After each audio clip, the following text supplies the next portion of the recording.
Welcome to our reading on non-current liabilities.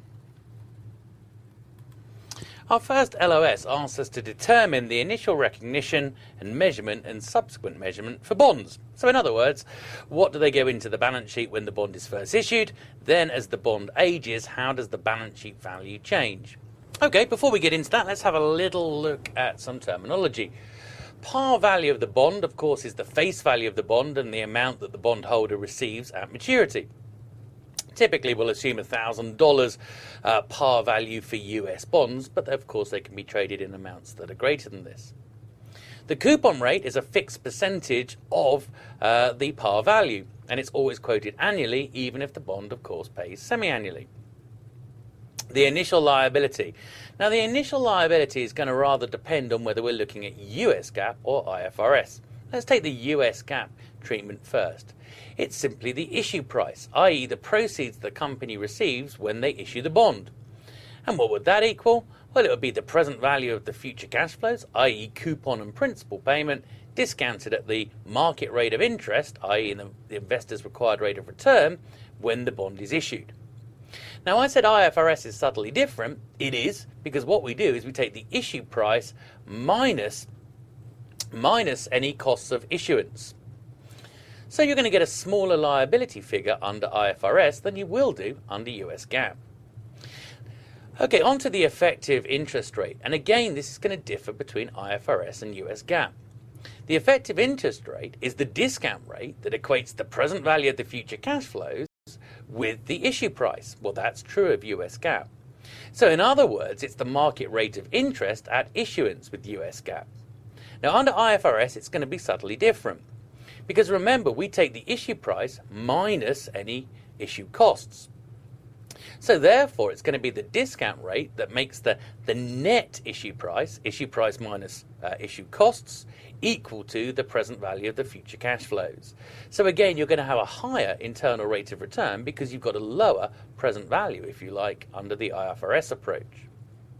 Now, the interest expense is going to be the same under both methods. It's always the opening liability value times the effective interest rate that you computed when the bond was first issued. So let's have a little look at the impacts on our financial statements. When we issue a bond, we're going to create a liability equal to the proceeds received under US GAAP. But of course, remember, IFRS, the liability is equal to the proceeds received less any issuance costs. On the income statement, the interest expense will be the opening liability value times the market rate at the time of issuance. Again, true under US GAAP. I would rather you learn that it's the opening liability value each period times the effective interest rate. Now remember, the effective interest rate would be the market rate for US GAAP, but the effective interest rate is likely to be higher under IFRS if issuance costs are included. Now, of course, we also have impacts on our cash flow statement. CFO each period is going to be reduced by the coupon that's paid out on the bond. CFF is going to increase when the bond is issued by the proceeds received, and CFF is going to decrease at maturity by the principal that is paid out. Now, we're going to look at bonds in three scenarios. A bond issued essentially at par, a bond issued at a premium, and a bond issued at a discount. Let's take our first scenario here. What if the market rate equals the coupon rate? Well, of course, in fixed income, we see that if the investor's required return is equal to the coupon rate, then automatically the bond will trade at par. Why? Because the investor doesn't need to make any capital gain or capital loss. The coupon is enough to satisfy them. So notice, therefore, the initial liability is equal to the issue price, which is equal to face value. In other words, the par value of the bond is the initial liability. Now, the liability will remain at its face value over its life, over the bond's term. And we've said there's no amortization required. Now, we're going to see amortization in just a while when we start to look at bonds that are issued at premiums or discounts. Because a bond that is issued at par has no premium or discount, there is no discount or premium to amortize, so we will not see amortization. And of course, the face value, the par value, is paid at maturity. In the income statement, of course, the interest expense will be the opening liability, which will be par value and will remain at par value over the bond's life, times the market rate when the bond was issued. Now, of course, because market rate and coupon rate are the same, it means the interest expense for a bond that is issued at par will equal the coupon payment. This will not be the case when we look at bonds issued at discounts and premiums.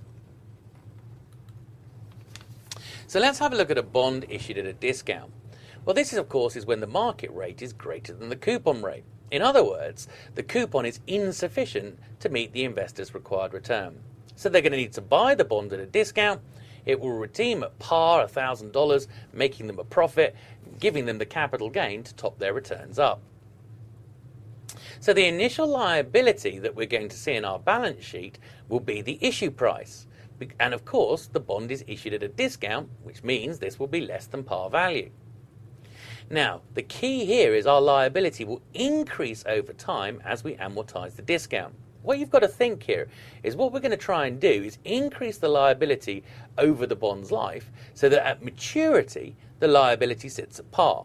So when the bond is redeemed, we pay out the par value, we eliminate the liability that's sitting at par, and we have no gain or loss. So bonds issued at a discount, the liability value will increase over time as we amortize that discount. Okay, yes, the balance sheet value is equal to the present value of the remaining cash flows discounted at your original interest rate, market rate, when the bond was issued. And of course, we know as well that at the bond's maturity, the par value will be repaid. In the income statement, now here's a key point. The interest expense is not simply going to be the coupon here. In fact, our interest expense is made up of coupon plus the amortized discount. Now we can calculate the interest expense by taking the opening liability value for each period times the market rate when the bond was first issued. Now what we're going to notice is that the interest expense will increase over time with a bond issued at a discount. Now again, think about it. The book value, the liability value, is increasing as we amortize the discount. Given that our interest is opening liability times market rate at issuance, as the liability value increases, the interest expense, is going to increase. Our final scenario is a bond issued at a premium. Now this, of course, is because the coupon rate is greater than the market rate. In other words, investors are receiving too high a coupon given their required return. So we need to take some return away from them, so we need to give them a capital loss. So in other words, they buy the bond at a premium, but it redeems at par, giving them their capital loss and bringing their returns down. Again, the liability in the balance sheet is going to be equal to the issue price. Now again, in these scenarios, we're kind of ignoring the issue of issuance costs under IFRS, but we will discuss those later. So the initial liability will equal the issuance price, which by definition, because the bond is at a premium, will be higher than par value. Now the trick with a bond issued at a premium is we're going to reduce that liability value down over time so that at maturity of the bond, it's sitting there at par value. So when we redeem the bond, there's no gain or loss. The book value, yes, is still equal to the present value of remaining cash flows. And of course, at maturity, the investor receives the par value. Now, the interest expense is computed exactly the same way. Opening liability times market rate at issuance.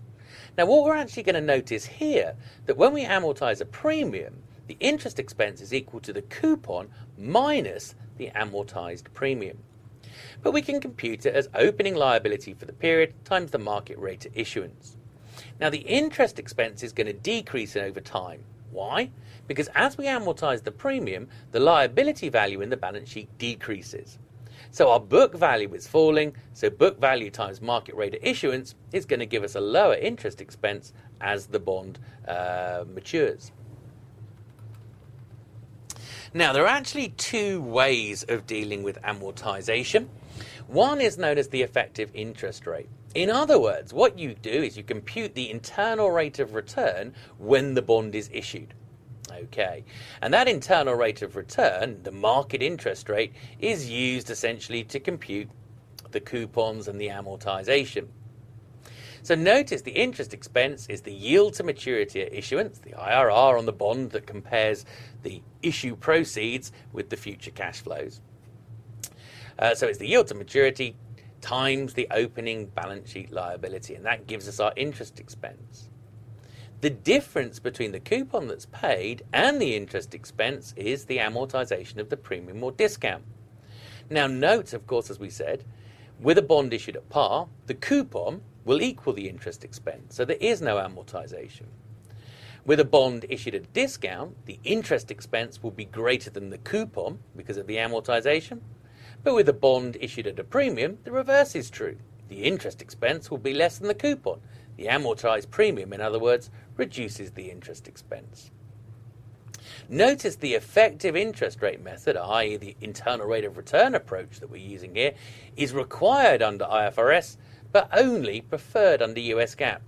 US GAAP again gives you a nice kind of shortcut calculation that you can do. Rather than amortizing according to an effective interest rate, we can do straight line amortization. In other words, charge the same amount of amortization of premium or discount for every year of the bond's life.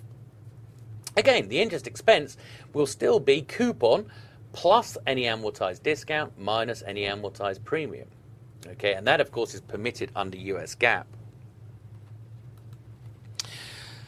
Okay, now it does ask us to not only discuss the effective interest rate method, but also calculate. So we're going to have a look at it now with a little example. So we've got Leeds Corporation here issuing a 3-year $1,000 par value bond with an annual coupon of 10% at 951.96. The market rate is 12%. Now, of course, we could compute that market rate just to check it. If you use the time value money buttons on your calculator, you could type 3 is N, 1,000 equals the future value. We've got a coupon of 10%, so 100 equals payment. Enter the present value as 951.96 negative, present value, and compute IY, and you can see we get 12%. Okay, in other words, the market rate of interest at the time of issuance is nothing more than the yield to maturity on the bond. Now note we are assuming an annual pay bond for this example. So when the bond is issued, two things happen. Up goes cash by 951.96 and we record a liability in our balance sheet 951.96. The interest expense in the first period in year 1 is the opening liability 951.96. So if you do 951.96 times the yield when the bond was issued, the market rate of interest, so times 12%, and you get 114.24. Now compare that to the coupon paid that passes through the cash flow statement. The interest paid in the cash flow statement is only $100, the coupon. The difference between the interest expense in the income statement and the coupon paid is the amortized discount. So our amortized discount in year 1 is 14.24. Now that amortized discount has increased the interest expense. It also increases the balance sheet liability. So the balance sheet liability at the end of year 1, beginning of year 2, is now 966.20. Year 2's interest expense is then computed as 12% of 966.20, giving us 115.94. Compare that to the coupon paid, $100, and we've got amortization of 15.94. Again, that 15.94 has increased the interest expense, and it also increases the liability. So the liability at the end of year 2, beginning of year 3, is now 982.14. Take 12% of 982.14 and you get the interest expense for year 3, 117.86. Compared to the coupon, 100, and we've got amortization of 17.86. Okay, and again, that amortization is added to the liability, so the bond liability at the end of year 3 is equal to $1,000. The bond redeems for $1,000. We extinguish the liability of $1,000. No gain, no loss. Now, what I will point out here as well is you can do this on the BA2 Plus calculator. If you look above the present value button, you'll see a button called Amort for amortization. Now, if you enter the bond, N equals 3, future value equals 1,000, payment equals 100, present value equals 951.96, and compute your IY and get 12, You've got everything in there. Then press second function and the amortization button. When you do that, you'll notice P appearing on your screen. So it's asking us, what period do we want to know from the beginning of? Let's say we want to know year 2. So I'm going to change P1 equals 2. So from the beginning of year 2, press the down arrow, and you'll see P2 appear. This is to the end of the period. So if I want year 2, I would also want 2. So I'm saying P1 from the beginning of year 2 to P2, the end of year 2. If you were dealing with a semi-annual bond, for example, then for year 2, P1 would be 3 from the start of the third 6 months, and P2 would be 4 to the end of the fourth lot of 6 months. So that it would change. P1 and P2 would not be the same for a semi-annual bond because you're dealing with 6 monthly periods. Here we're dealing with annual, so P1 and P2 will be the same. So I've entered P1 is 2, P2 is 2 for the second year. I can then press my down arrow and it tells me balance. And I've got 982.14 appearing on my screen. And that's the liability value at the end of the second year, beginning of the third year. Press down arrow again and 1594 appears. So that is the amortization that I've got on this bond in the second period. Down arrow again, interest 11594. So my calculator tells me the interest expense that's going through the income statement. If I want year 3, P1 equals 3, P2 equals 3, and again by using the up and down arrows I can see the data there. So a useful little shortcut to know in the exam. Notice here is a straight line approach which is allowed under US GAAP but not IFRS. So notice all we're doing is taking the discount, and of course the discount to par is $1,000 par value minus our bond proceeds 951.96, 4804, and then we're saying okay, we've got 3 years, so divide that by 3 and we've got 1601, and all we're doing therefore is amortizing 1601 each period. So notice the interest expense as before is coupon plus the amortized discount. So notice, therefore, that all we're doing, whether we're doing an effective rate or this straight line amortization, is that the total interest expense is made up of the total coupon over the life of the bond plus the discount over the life of the bond.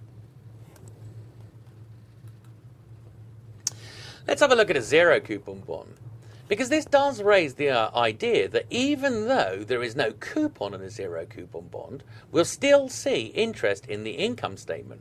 Why? Well, because by default, zero coupon bonds are issued at a discount, and therefore we're going to spread that discount over the life of the bond. So let's have a look at our example. Vine Corporation has got a 3-year zero coupon bond, ZCB, par value of $1,000, and they've issued for $711.78 with the market rate of 12. Okay, again, you could compute that market rate if you want. $1,000 is your future value. 711.78 negative is your present value. 3 is N. Leave payment as 0. Compute IY, and you get 12. Now notice then the way we compute the interest expense is exactly the same.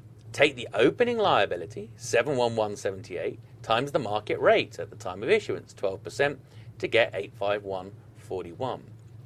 Compare that to the coupon. Well, of course, it's a zero coupon bond. There is no coupon.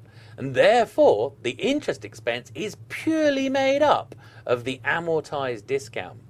Again, if you want to get the interest expense and amortization, you can do it using that amortization function. So second function, amortization, I'm going to do P1 equals 1, enter, P2 equals 1, enter, and I can see at the end of the year, end of year 1, beginning of year 2, my liability is 797.19. The principal element, which is the interest expense, is 85.41.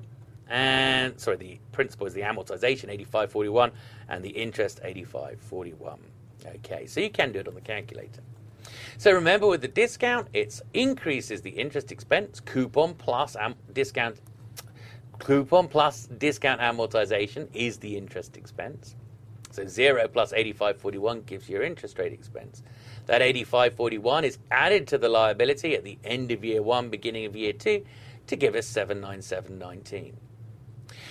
12% of that, 95.66, is our interest expense in our income statement, and the full amount is made up of amortization because the coupon is 0.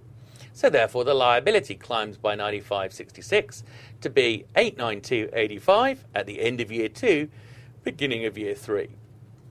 12% of that, 107.14. All of that, of course, is amortization. Add that to your opening liability to get the bonds redemption of $1,000. Okay, we've got a tiny rounding difference of 1 cent, but you see how this works. So notice that bonds that are issued at a discount, and a ZCB being a classic example of that, you can see that the interest expense climbs over the life of the bond as the liability value increases. You'll also notice that with a 0 coupon bond, the total interest expense over the life of the bond, 851.41 plus 95.66 plus 107.14, is simply equal to the discount the bond was issued at. So 1,000 minus 711.78. Our bond was issued at a discount of $288.22, which is the interest expense here. Okay, in other words, the amortization just takes the discount and spreads it. So let's have a look at a premium bond. Treatment is exactly the same. The only difference here is the amortization works in the other way. In other words, rather than increasing the liability and increasing interest expense, it reduces the liability and reduces the interest expense. So let's have a little look at our question here. We've got a 3-year $1,000 par value bond. So 1,000 equals future value. 3 equals N. It's got a coupon of 20%, so 200 is payment. And we issued it for 1130.88. So 1130.88 negative present value. Compute your IY, and you get your effective interest rate of 14.33.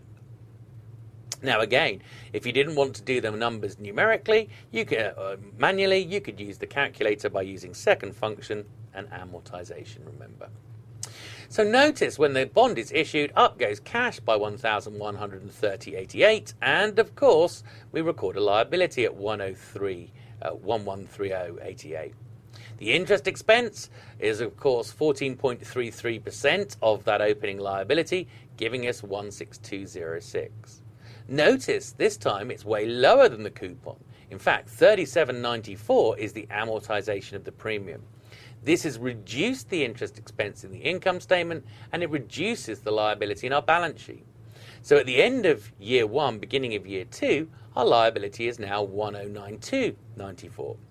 14.33% of that, 156.62. Again, it's lower than the coupon paid, the difference being the amortization, 43.38. And of course, deducted from the liability to give us a liability at the end of year 2, beginning of year 3, 1,049.56. 14.33% of that, 150.40, compared to the coupon of 200, gives us amortization of negative 49.60. Okay, reduce the liability by 49.60, and the bond is now at par. Again, the small rounding difference of 4 cents is due to rounding errors in this particular example. Okay, so notice what we see here is that the interest expense is lower than the coupon paid. In fact, the interest expense is lower than the coupon paid by $130.88, which is the premium that we received when the bond was issued. So again, all that's happening is this premium is being spread over the life of the bond, and it's reducing the interest expense in the income statement. The coupon paid, of course, remember, goes to CFO. The interest expense is in our income statement. Straight line, well, again, you can look at this in your own time. All it's done is taken the 130.88, which is the premium, divided it by 3 years to get a straight line, a smooth amortization of a premium of 43.63 each period. And again, remember, that's being deducted from the coupon to get interest expense each period, being deducted from the liability to get the closing liability each period. So notice that our interest expense essentially would be roughly very smooth under this approach, whereas under the effective interest rate, of course, notice that your interest expense for a premium bond would decrease over time.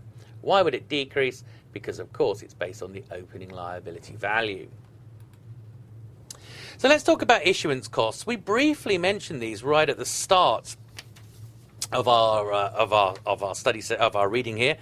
Issuance costs is treated rather differently under IFRS and US GAAP. So what are issuance costs? All of the costs of issuing your bonds, so legal fees, underwriting, printing of prospectuses, commissions to brokers, etc. Under IFRS, all the costs of issuing the bond are deducted from the bond's liability. In other words, the initial liability that we face in our balance sheet is the proceeds received minus the issuance cost, giving us a lower liability value. Now, of course, if we have a lower liability value, when we compute the effective interest rate, which is just an internal rate of return, because our present value is lower and the future cash flows are unaffected, then by definition, you've got to have a higher effective interest rate. Now, the US GAAP treatment is completely different. Issuance costs are not deducted from proceeds. In other words, the opening liability will always equal the proceeds received. Instead, the issuance costs are going to be shown as a prepaid expense, a deferred charge. They're going to sit in it essentially as an asset. Now, it is pretty controversial, this treatment, because it isn't really meeting the definition of an asset. Remember, an asset leads to future inflows of benefit. Now, if you've paid issuance costs in the past, where's the future inflow of benefit from that? You've paid it, it's sunk. Now, all they're then going to do is take this prepaid asset and essentially amortize it over the bond's life.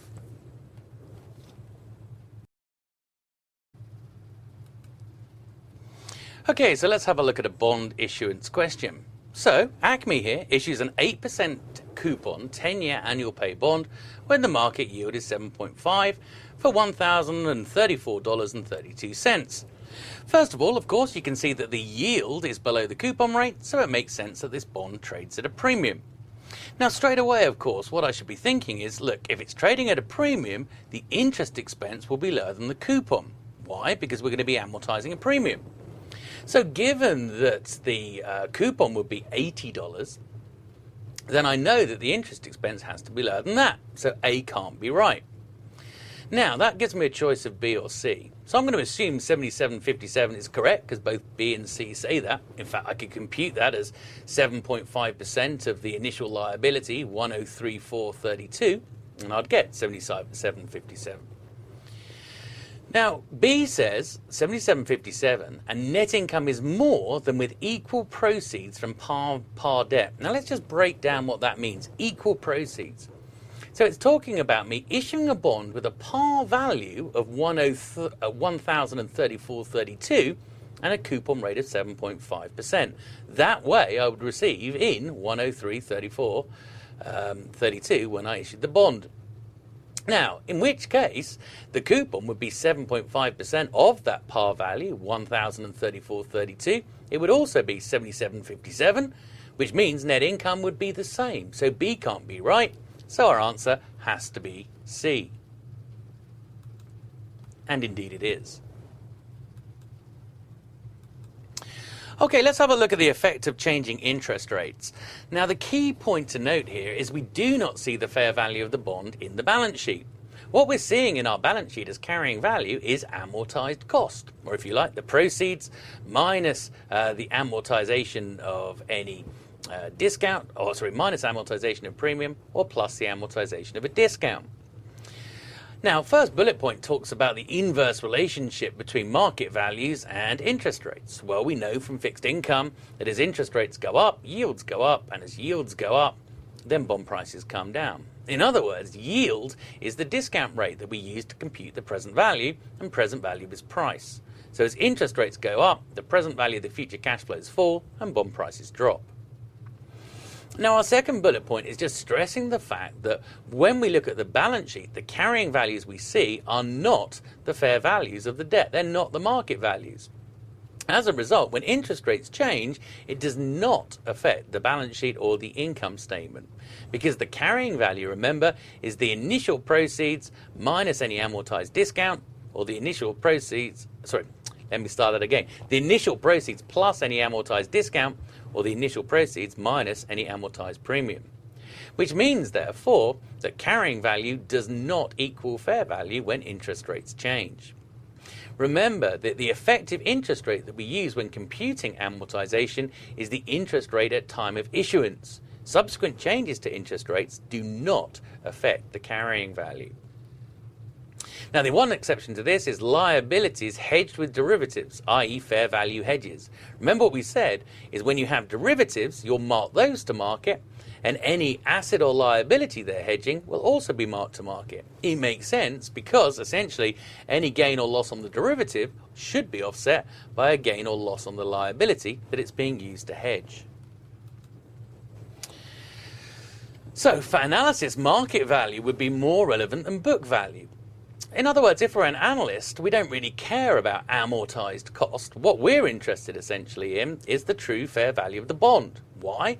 Because that would represent the cost of the company of going into the market and actually buying back the debt and cancelling it. You would have to pay the current price of the bond.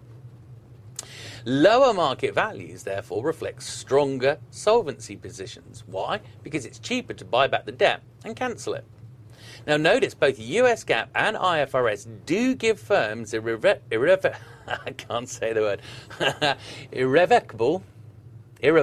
that's the word, irrevocable option to report debt at fair value. In other words, you can choose, rather than using the effective interest rate solution and using proceeds plus amortized discount or minus amortized premium, instead you can elect to record at fair value. Once you choose to do that, of course, you can't change. You can't chop and change between the two. You would have to use fair value going forward. Okay, so we move on to debt extinguishment, and it asks us to discuss derecognition of bonds. Now, of course, at maturity, there is no impact on the income statement when bonds reach maturity. Why? Because under our method, the bond's value in the balance sheet, the liability value would be $1,000 par value, and of course we'd pay $1,000 to redeem it, giving us no gain, no loss. In other words, the carrying value is equal to the redemption value at maturity, no gain, no loss. But what about bonds that are extinguished prior to their maturity date? Well, then we might see a gain or loss. Now, what we need to do is compare the balance sheet carrying value to the repurchase price. And put simply, if the company has to pay more than the balance sheet liability value, you're going to get a loss. If the company pays less than the balance sheet liability value, you're going to get a gain. Now, that's the end of story with IFRS. With US GAAP, we've got a little further step to take. Because remember, if there are any issuance costs, they're treated as a separate asset in the balance sheet, which is being amortized. So, of course, if we extinguish our debt by buying it back, we no longer need that asset, so that asset has to be written off through the income statement. So we take the balance sheet carrying value minus the repurchase price, giving us our gain or loss, then deduct any unamortized issuance costs at the point of retirement to get overall the gain or loss under US GAAP. Remember, you'll see that under US GAAP, but not under IFRS. Remember, under IFRS, the issuance costs are deducted from proceeds when you establish your effective interest rate. So again, basic rule, if you pay more than the carrying value, you're going to get a loss when you retire your debt. When you pay less than the carrying value of the liability, you're going to get a gain. And of course, it should be discussed both in the management discussion and analysis and the footnotes. Excellent. Our next LOS asks us to explain the purpose of covenants. Now, of course, covenants are all there to protect the borrower, i.e. the bondholder in this case. To protect the lender, I should say, from the borrower, i.e. the bondholder. So these are restrictions placed on the borrower, the company, to protect the lender, the investor. Now, of course, if we violate a covenant, then we discuss the bond being in technical default. And often what that means is the lender, i.e. the investor, can demand full payment, or at least be able to renegotiate the terms of the bond and normally ask for a higher rate. So we talk about both affirmative covenants and negative covenants. Affirmative covenants, the borrower is agreeing to do something, and negative covenant, the borrower is agreeing not to do something.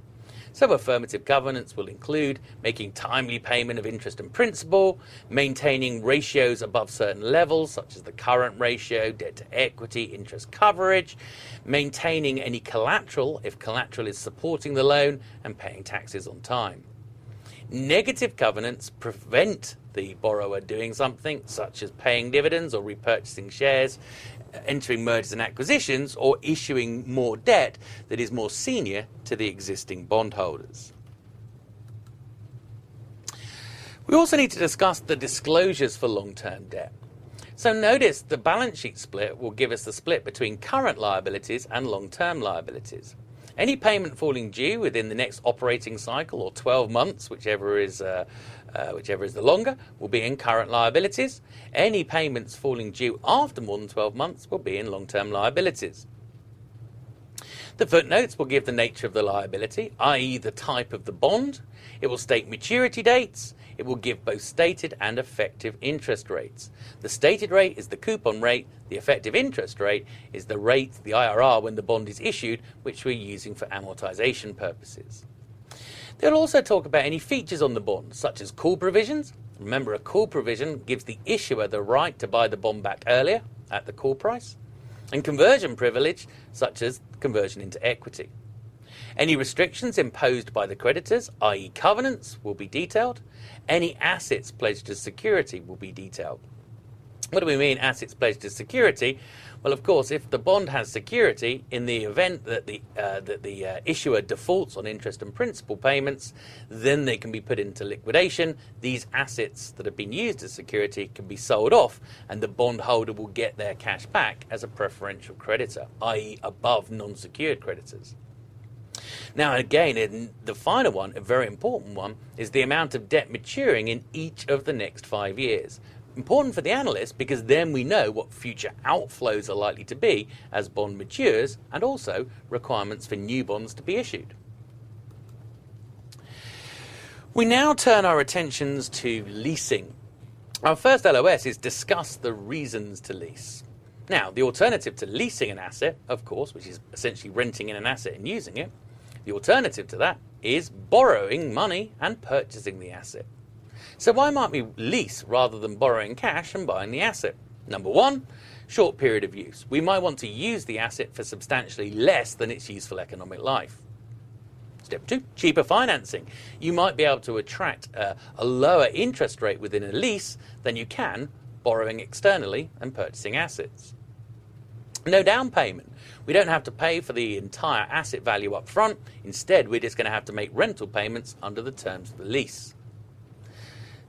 Fourth advantage is a fixed rate. If you enter a lease, essentially you're locking into a fixed interest rate over the life of the lease. This might be attractive, especially for companies that can't borrow using fixed rate bonds and therefore are forced to use floating rate notes. They may have fewer covenants, of course, than a bond. Less risk of obsolescence. Well, this is talking about the asset itself. Ultimately, we don't own the underlying asset. So at the end of the period, it returns back to the leasee from the lessor. So it's the lessor's problem that if the asset becomes obsolete, not the leasee. Potential financial reporting advantages. Now, this is to do with operating leases, which is our classic form of off-balance sheet finance. We see no asset, but more significantly, we see no liability for operating leases, even though we've got a commitment to make future payments under the terms of the lease. And the final part is tax advantages. It's possible to own an asset for tax purposes and then therefore deduct depreciation in your tax returns without actually having to report the asset and also therefore the liability for accounting purposes. In other words, you can have certain leases that qualify as operating leases for accounting purposes, but not for tax purposes. So there may be tax advantages. So let's have a little look at finance leases versus capital leases. Finance lease, otherwise known as a capital lease, versus an operating lease. Now, the key point is finance and capital leases are going to have balance sheet recognition, whilst operating leases do not. Now, US GAAP here is far more prescriptive than IFRS. So notice it is a capital lease if the lease meets any of the following criteria. So it's not all, it's any of these. Number one, title of the leased asset transfers to the leasee from the lessor at the end of the lease. Remember, the lessor owns the asset and leases it out. So when the final rental payment is made, then essentially the lessor transfers the ownership of the asset to the leasee. The person who's using the asset becomes the owner. A bargain purchase option exists, so the leasee has the opportunity to buy the asset below its fair value. And 3 and 4, these are the two that get examined all the time, so make sure you know these. Number 3, the lease period is at least 75% of the asset's economic life. And number 4, the present value of the lease payments is greater or equal to 90% of the leased asset's fair value. Any of those, and it is a capital lease or stroke finance lease. IFRS says you treat it as a finance lease if substantially all the rights and risks of ownership are transferred. So if all of the rights and risks of ownership have transferred from the lessor to the leasee, then it is a capital lease. You can see US GAAP is more prescriptive and therefore more likely to be tested in the exam. So let's have a look, therefore, at the treatment. Our LOS says determine the initial recognition and subsequent measurement of leases. So what we're trying to do with a finance or capital lease is to make it look as if we've purchased the asset and we've used debt to do so. In other words, an asset will appear in our plant, property and equipment, and a liability will appear in both current liabilities and long-term liabilities. And of course, the liability will represent the present value of the future payments we're due to make under the terms of the lease. Okay, so notice we look at the lower of fair value or the present value of future lease payments, and the lower figure gives us the balance sheet asset or liability at the start of the lease. Now, I should point out the only time where the balance sheet asset in PP&E has to be equal to the liability is at the start of the lease's life. At the end, during the lease's life, the asset and liability do not have to equal one another. Both have their own separate double entry bookkeeping driving them. In fact, the asset, because it's in PP&E, plant, property and equipment, it's going to be depreciated over the life of the lease. Interest expense is going to be recognized on the liability. So notice we're saying we're going to treat the liability a little bit like amortizing debt, where each payment we make, part of it is paying off the interest and part of it is paying off the principal. Let's have a look at an example. We're going to have to potentially calculate, so we need to be able to do this. Okay, so we've got a firm leasing an asset for 3 years. The payments are going to be $10,000 at the end of each year. We've got straight line depreciation with zero salvage value. The fair market value of the asset is $27,000, and we've got a lease discount rate of 7%. So first of all, we need to work out the present value of those lease payments. So what we're going to do is clear our calculator out and then do n equals 3. So 3 and then n, 10,000 and payment in there, and put in our discount rate. We're told the lease rate is 7, so 7 and IY, and compute present value. Now you notice we get 26,243. This figure is lower than the fair market value, so we're going to use 26,243 as the value of the asset in our balance sheet and also the value of the liability. So notice both the asset and the liability is recorded initially at the present value of the minimum lease payments. Okay, now here's what's going to happen to the liability side over the life of the lease. So notice there originally at the beginning of year 1 is the liability sitting at the present value of the future payments, 26,243. What we can then do is take that beginning value, 26,243, multiply by the rate that we used to calculate it, the 7% discount rate, and we get 1837, which is year 1's interest rate. Now at the end of the first year, because payments are in arrears in this example, remember you could do it by setting if payments were at the beginning of each year, change your calculator to begin mode. But payments at the end of each year. So at the end of the period, we get a payment of $10,000. Now, that $10,000, 1837 is paying off interest, and therefore the remainder, which is, what is that, 8163, is paying off principal. So notice there, therefore, that the value of our liability falls by the principal element, and that is therefore decreasing by 8163. So 26243 minus 8163 gives us a closing value for our liability of 18,080. Year 2, 18,080 is the beginning value. 7% of that gives us 1266, which is our interest expense, and then we've got a payment of 10,000. Again, it's the same logic. 1266 of that payment is interest, and therefore the balancing 8,734 is paying off principal. So you'll notice in year 2, therefore, that the liability value falls by $8,734. Year 3 comes around, and we've got an opening liability now of 9346. 7% of that, 654, payment of 10,000. Okay, so you've got your 10,000 payment. 654 of that, of course, is interest. So the remaining 9346 is paying off the liability. So the liability is dropped to 0 over the assets, over the liability's life, the lease's life. Now again, you should be aware that you can do this on the calculator. If you've got N as 3, IY as 7, and the payments of 10,000, then of course, what you can do, is you compute your present value, as we've got 26,243. Then you can go second function and use the amortize button above the above the present value button, and you'll get P appearing on your screen. So let's say we want year 2, P1 equals 2, beginning of year 2, P2 equals 2, end of year 2.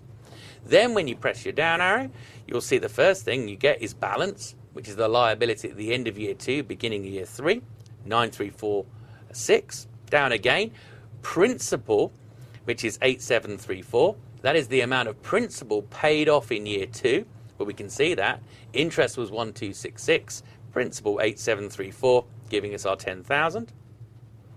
Down arrow again on the calculator, it gives us the interest payment of 1266. And of course, you can do that for each year. So you can do these leases on the calculator. Again, remember, if you've got a lease where you're making payments immediately, then put your calculator into begin mode before doing the computations. Notice the other element we've got here is the balance sheet value of the asset. Remember, initially that asset was recorded in your PP&E at 26,243. And we're depreciating it straight line over 3 years. So 26,243 divided by 3 gives us our depreciation figure of 8,748 per year. So at the end of year 1, we've got 1 year's depreciation. So 26,243 minus 8,748 gives us our 17,994. In the second year, we've now got 2 years of depreciation. So essentially, the total depreciation is now 17,496. That's the accumulated depreciation. Asset value was originally 26,243. So we've got a net book value at the end of the second period, carrying value for the asset of 8,747. And of course, at the end of the third year, the asset should be fully depreciated. No salvage values involved here because remember, we don't own the asset. It's the lessor that will receive the asset back at the end of the third year. Okay, notice as well that the year-end value of the liability is not equal to the book value of the asset, the book value of the asset. The only times, essentially, where you see the value of the asset and liability equaling one another is right when the lease starts. They'd both be at 26,243. And right when the lease ends, both would be at 0. Only other thing to note here as well is our liability values, we wouldn't see them all sitting in one place. So take that opening 26,243. Now, of course, part of that will be paid off during the first year, so would be sitting in current liabilities. In fact, what we're going to essentially say is 8163 would be in current liabilities, and 18,080, which would be paid off in year 2 and year 3, would be in long-term liabilities. So remember, you have to split the lease liability between current leases and long-term liabilities. Let's have a look at the impact on the cash flow statement. Nothing too gruesome here. All we really need to say is the total cash outflow is equal to the rental payment of $10,000. However, with a finance lease, capital lease, the interest element goes through cash flow from operations, and the principal element, of course, goes through cash flow from financing. Under an operating lease, you should be aware that the full $10,000 would go through cash flow from operations. In fact, with operating leases, remember there's no recognition of an asset, no recognition of a liability. All the double entry is, every time you make a payment, is to reduce cash by that year's rental payment and put the rental payment in the income statement as an expense. Notice, therefore, with operating leases, the full $10,000 would be deducted from cash flow from operations. So, in fact, the one good thing we can say about finance leases is you would get a better CFO figure. In year one on our lease, CFO would be reduced by 1,837 under a finance lease, but a full 10,000 under an operating lease. Now, what is the total impact of a finance lease on the income statement? We need to be a bit careful on this. It's not just the interest element, but it's also depreciation. Now, notice it says net income in the earlier years is likely to be lower for finance leases compared to operating leases, but the reverse is true in later years. Why is the reverse true in later years? Well, what we're going to notice is because the liability gets smaller, the interest payment each period gets smaller. In fact, you can see that clearly on this slide, that it was 1,837 in year one, but only 654 in year three. And therefore, the impact on your net income reduces over the life of a finance lease. Whereas under an operating lease, it's just a smooth 10,000 each year. Again, another key point is the total impact on your income statement will be the same for an operating lease and a finance lease. In other words, a total amount of 30,000 will go through both. Let's see this clearly set out on the next slide. So here you are for our lease. I put the interest expense in for our capital lease, our finance lease, 1,837 for year one, 1,266 for year two, and 654, and the depreciation, 8,748 for each year, to give me the total payments under my capital lease. So the total amount going through the income statement, 10,585 in year one, 10,014 in year two, and 9,401 in year three. So net income will be adversely affected by the finance lease in the earlier years, but it will get bigger over the life of the lease. Notice the total amount that's gone through the income statement over the life of the lease is $30,000, which is exactly the same as the operating lease. But no, more went through in year one, $585 extra went through on a capital lease compared to an operating lease. So your net income was 585 smaller. But notice in year three, then essentially the reverse is true. Less goes through under a capital lease and more under an operating lease. But over the life, the total amount is the same, 30,000. With a capital lease split between interest and depreciation, with an operating lease all treated as a rental expense. So again, notice earlier years, higher expenses, lower years, lower expenses. Why? As the interest element declines, as the liability gets paid off in the balance sheet. Okay, so a quick look at how it impacts on our financial statements. Under a finance lease, we have higher assets because we recognize an asset up front. Under an operating lease, in comparison to a finance lease, it's going to be lower. Remember, no asset recorded. The same is true for liabilities. Under finance lease, we recognize a liability. Under operating leases, we don't, so higher liabilities. As we saw clearly on the previous slide, for a finance lease, you get lower net income in the earlier years and higher net income in the later years. Remember, net income over the total life is the same under both. Now, cash flow from operations, though, is better under a finance lease. Why? Well, because, of course, only interest goes through CFO. Under an operating lease, remember, the full payment goes through CFO. However, cash flow from financing, of course, is going to be lower under a finance lease because the principal payments go through CFF. Whereas under an operating lease, of course, nothing affects CFF. Overall, the total cash flows are the same, the $10,000 that we paid at the end of each period. Right, we've got a little lease problem to have a look at. If Acme reports its lease of equipment as an operating lease rather than a capital lease, the effect in the first year would be 2. Okay, so we're treating it as an operating lease. It would increase net income, true, because net income is lower in the earlier years of a capital lease. So if we treat it as an operating lease, we'd have higher net income. And it would decrease CFO.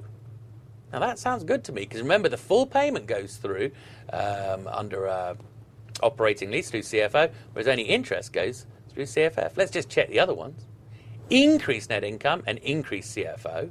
No, of course it would decrease CFO and operating lease. Decrease net income, well, we don't need to go any further. So our answer should be A. Okay, so we've been looking at how to account for a lease from the leasee's point of view. Remember, the leasee is the person who essentially rents the asset and uses it. The leaseor, of course, is the person who owns it.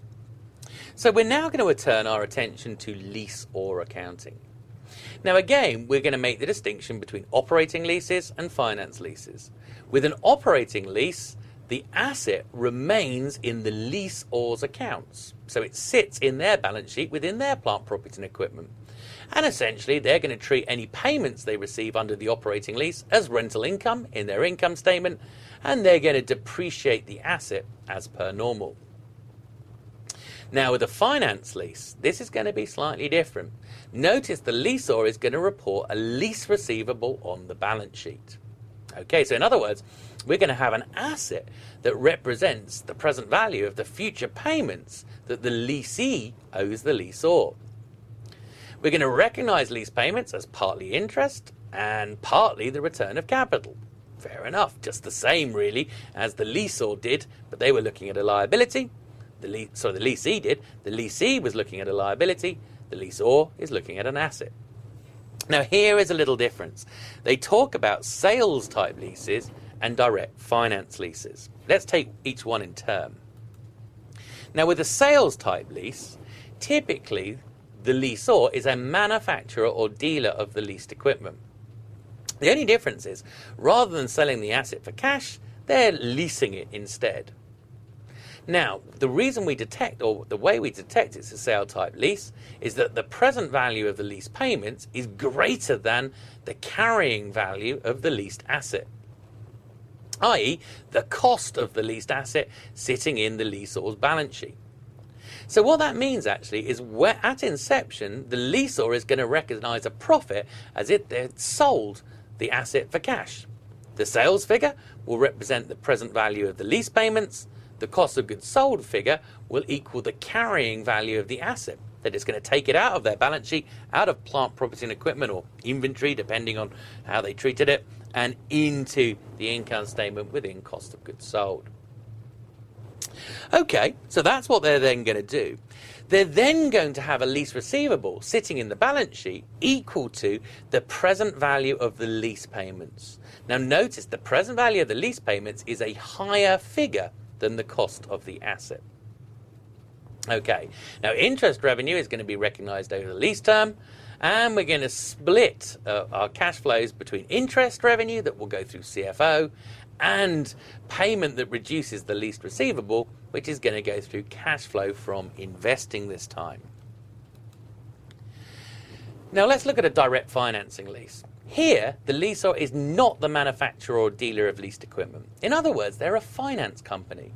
What's happening is the leasee is approaching this company and saying, I need this asset within my business. The direct financing company goes out and buys the asset on their behalf and leases it to them. The key point is their motivation, the leaseor's motivation here, is purely as a financing company. They're not a manufacturer or dealer of this equipment.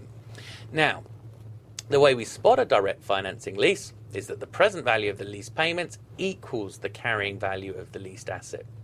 In other words, there's no profit recognized at the lease inception because the sales equals the present value of the lease payments and the cost equals the present value of the lease payments, giving you zero profit up front. And it makes sense. Look, they're not a seller of this equipment. When we looked at the sales type lease, the key point was the present value of the lease payments was lower than the carrying value of the leased asset, and therefore they recognized a profit up front. So here we have no profit up front. Instead, it's all going to be interest revenue over the life of the lease. Again, interest is going to go through CFO in the cash flow statement, and the principal payments on the lease are going to go through CFI. Now, we've then set out a direct financing lease example. You should be aware that it would be exactly the same for a sales type lease. The only difference would be that the present value of the lease payments would not equal the cost of the asset, so there would be a profit in the income statement straight up front. In terms of the lease receivable that sits in the balance sheet and its treatment, it is exactly the same under direct financing and sales type leases. Okay, so Roland Incorporated leases a machine to Hall Company. The lease qualifies as a finance lease. The terms of the lease are that 3 years at $10,000 per annum. They estimate the machine can be sold in 3 years for $5,000, and the asset costs $24,000. Okay, so all we're going to do is work out the rate implicit in the lease. Essentially, we know that the present value is $24,000. We know N is 3, payment $10,000, future value $5,000, and therefore we can compute the internal rate of return and get 19.897. Now, of course, what this means is the present value of the future payments, the 3 lots of 10,000 and the 5,000, are equal to the cost of the asset, 24,000. What we would expect to see under a sales type lease is the present value of the future payments, i.e. salvage and rental payments, to still equal 24,000, but for the asset's cost to have been less than that. So maybe the asset cost had only been 20,000, so they would have booked a 4,000 profit up front. Now, whether we're looking at a sales type lease or a direct financing lease, the rest is the same. The treatment of the lease side is the same.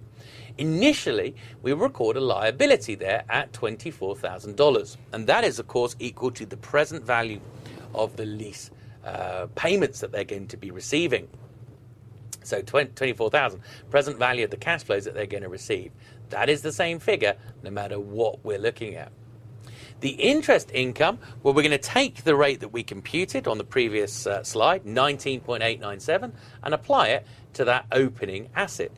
So 24,000 times 0.919897, and we get a value of 4,775.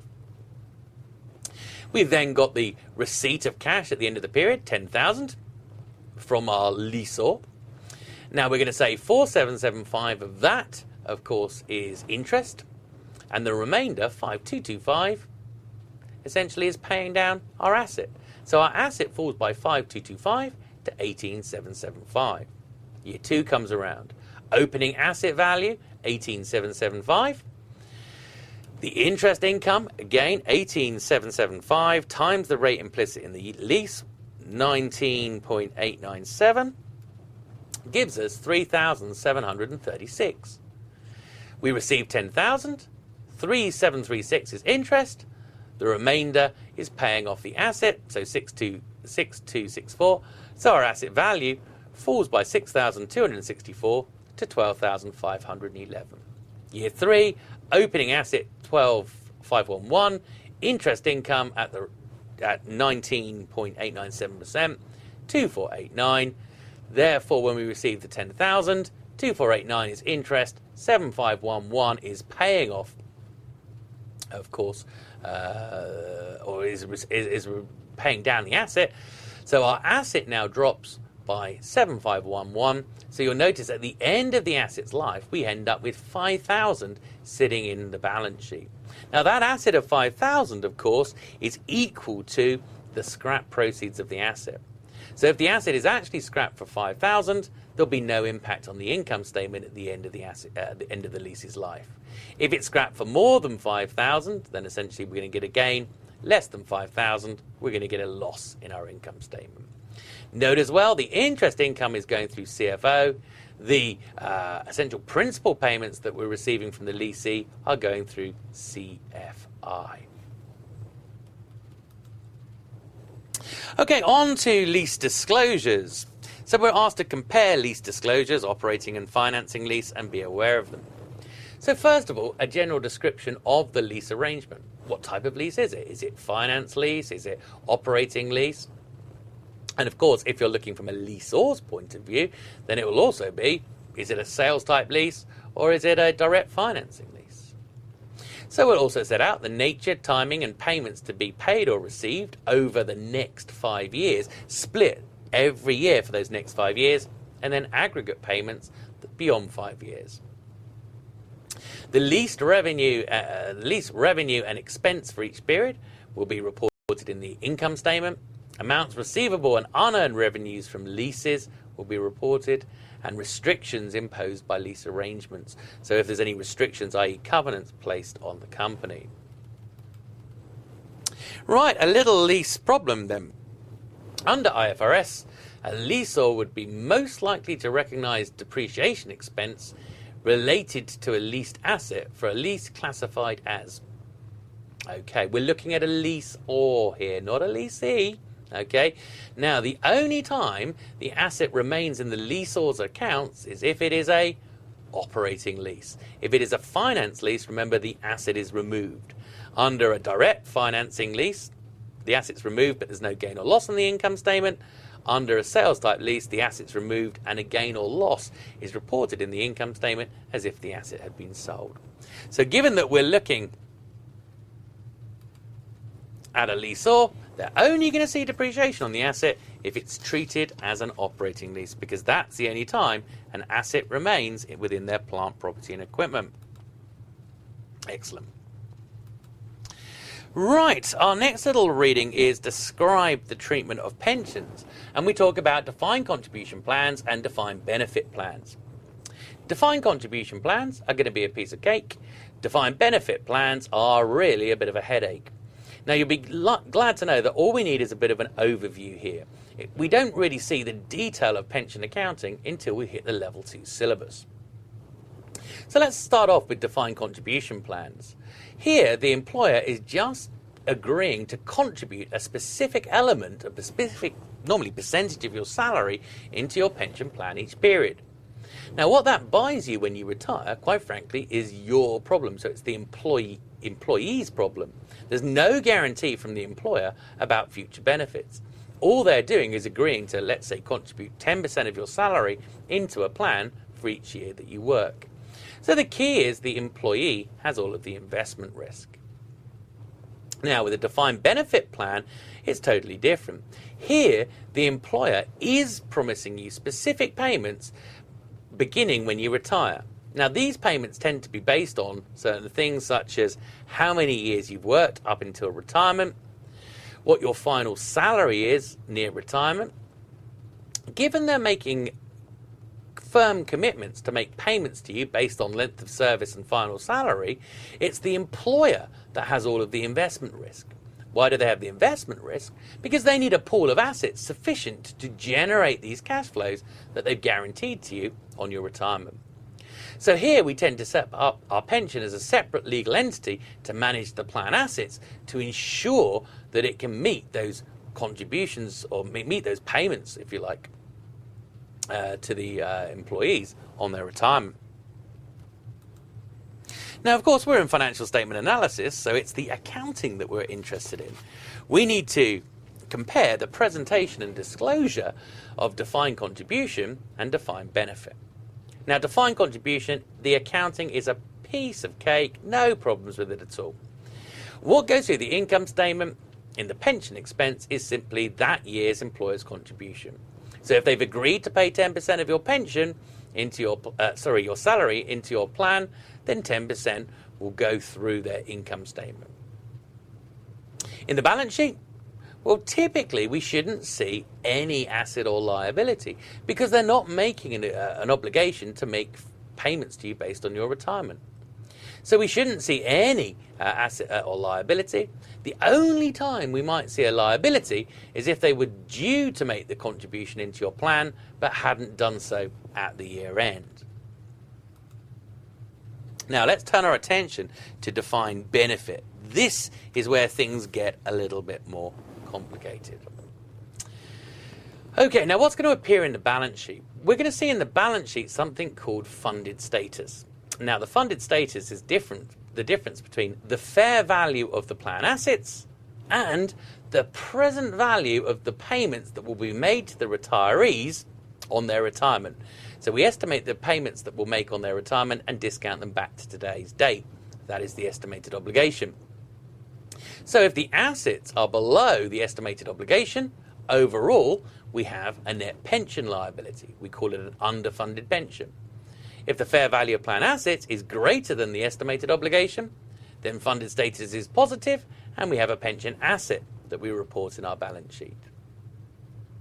Notice, though, the firm must estimate the present value of pension obligations. So, in other words, given that most pensions are based on your final salary, we need to estimate employees' final salaries, their turnover, employee turnover, so we know whether they're going to be working, how long they're going to be working for us, how long until they retire, their mortality rates, how many payments are we going to need to make to them after they retire, and a discount rate.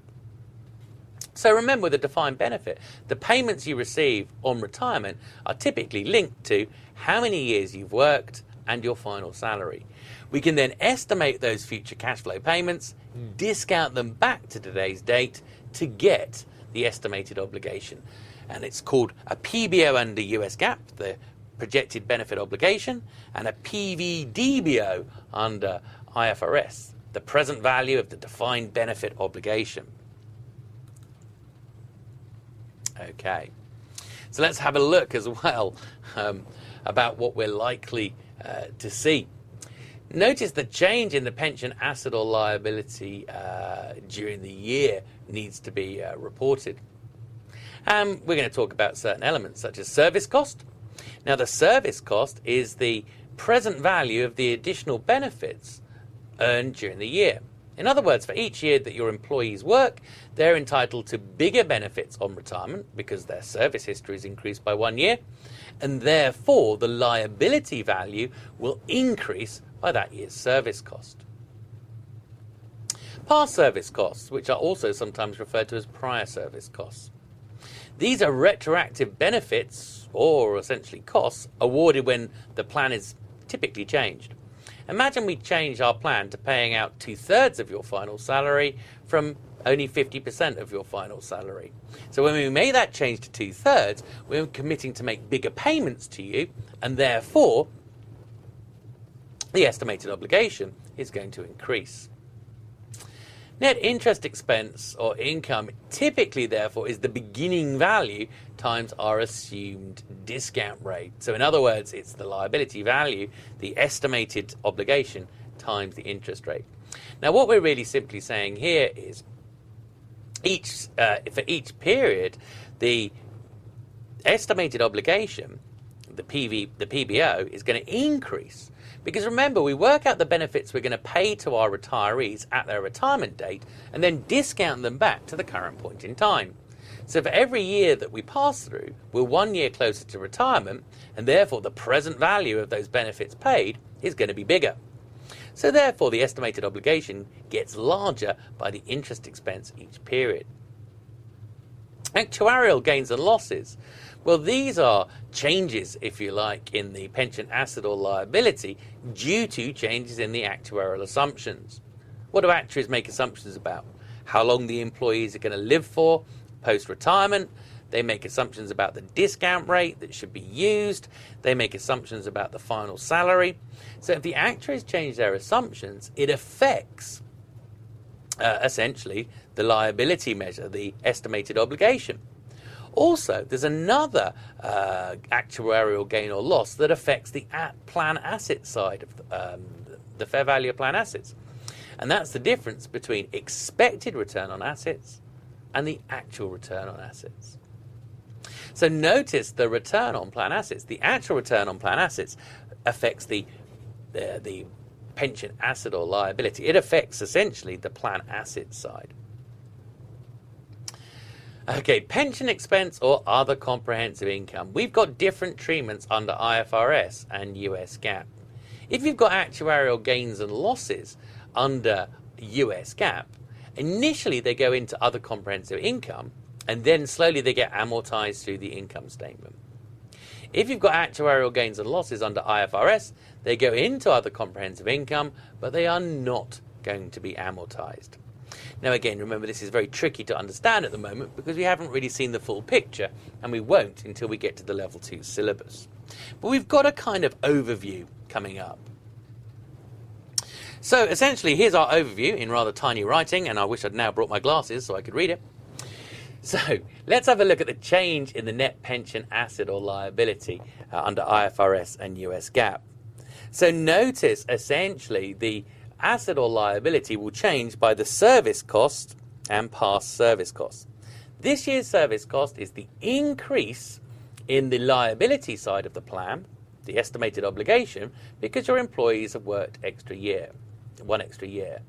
Past service costs, remember, are as a result of changing the conditions of the plan. Rather than paying out 50% of your final salary, I'm now going to pay out 60%, let's say. And therefore, in that case, the estimated obligation would increase. Notice, both with service costs and past service costs, they will both affect the income statement under IFRS. Now, interest we're going to see affecting essentially the liability side as well, the estimated obligation. Because remember, the estimated obligation is the present value of future payments. So for every year we work, we're 1 year closer to retirement, so the present value goes up, and therefore the estimated obligation rises. The other side of that, we'll see, is in the income statement. So the interest cost will pass through the income statement as well under IFRS. Now, our remeasurements, otherwise known as our actuarial gains and losses. So actuarial gains and losses, as the actuaries change their assumptions, final salary increase, discount rate to use, life expectancy, and the difference between actual return and expected return on the plan assets, under IFRS, these will not affect the income statement. Instead, they're going to be taken to other comprehensive income, and they will not be amortized. They will never pass through the income statement. Let's turn our attention now to US GAAP. Notice that service cost will go through the income statement. Interest will go through the income statement just like it did under IFRS. Notice as well, expected return on plan assets goes through the income statement. But notice our past service costs and the actuarial gains and losses, they go to other comprehensive income. Now, the big difference is past service costs under IFRS, if you make a past service cost adjustment, it immediately hits the income statement. Whereas under US GAAP, it's going into other comprehensive income. It's then going to be amortized over the remaining service life of your employees. The other big difference is the plan remeasurements under IFRS, they went into other comprehensive income and were not amortized, whereas under US GAAP, they go into other comprehensive income and they are amortized. And remember, if they are amortized, they're going to affect the pension expense over the remaining service life of the employees, i.e. they will hit the income statement. Notice as well, with defined benefit plan reporting, a manufacturing company will allocate its pension expense both to inventory or cost of goods sold for employees that are directly related to the production process. For any employees that are not related to the production process, then it's going to be included in your sales, general and admin expenses. And again, pension details are going to be disclosed in the financial statements. Good, so that's pensions done for level 1. We'll come back at level 2 and really give you the full picture. It was really just an overview in the level 1 syllabus. Okay, I think really you need to pick up on funded statuses reported in the balance sheet for defined benefit under both International Accounting Standards and US GAAP. Prior service costs are immediately expensed under IFRS but not under US GAAP. Actuarial gains and losses under both go into other comprehensive income, i.e. stockholders' equity. Under IFRS, they're not amortized. Under US GAAP, they are. So into solvency, calculate, interpret a few ratios. We've got some leverage ratios. We've got some coverage ratios. Okay, and we should have seen all of these ratios before, so no big shocks here. So let's start off with our leverage ratio. The total debt ratio otherwise known as the debt to asset ratio, is total debt over total assets.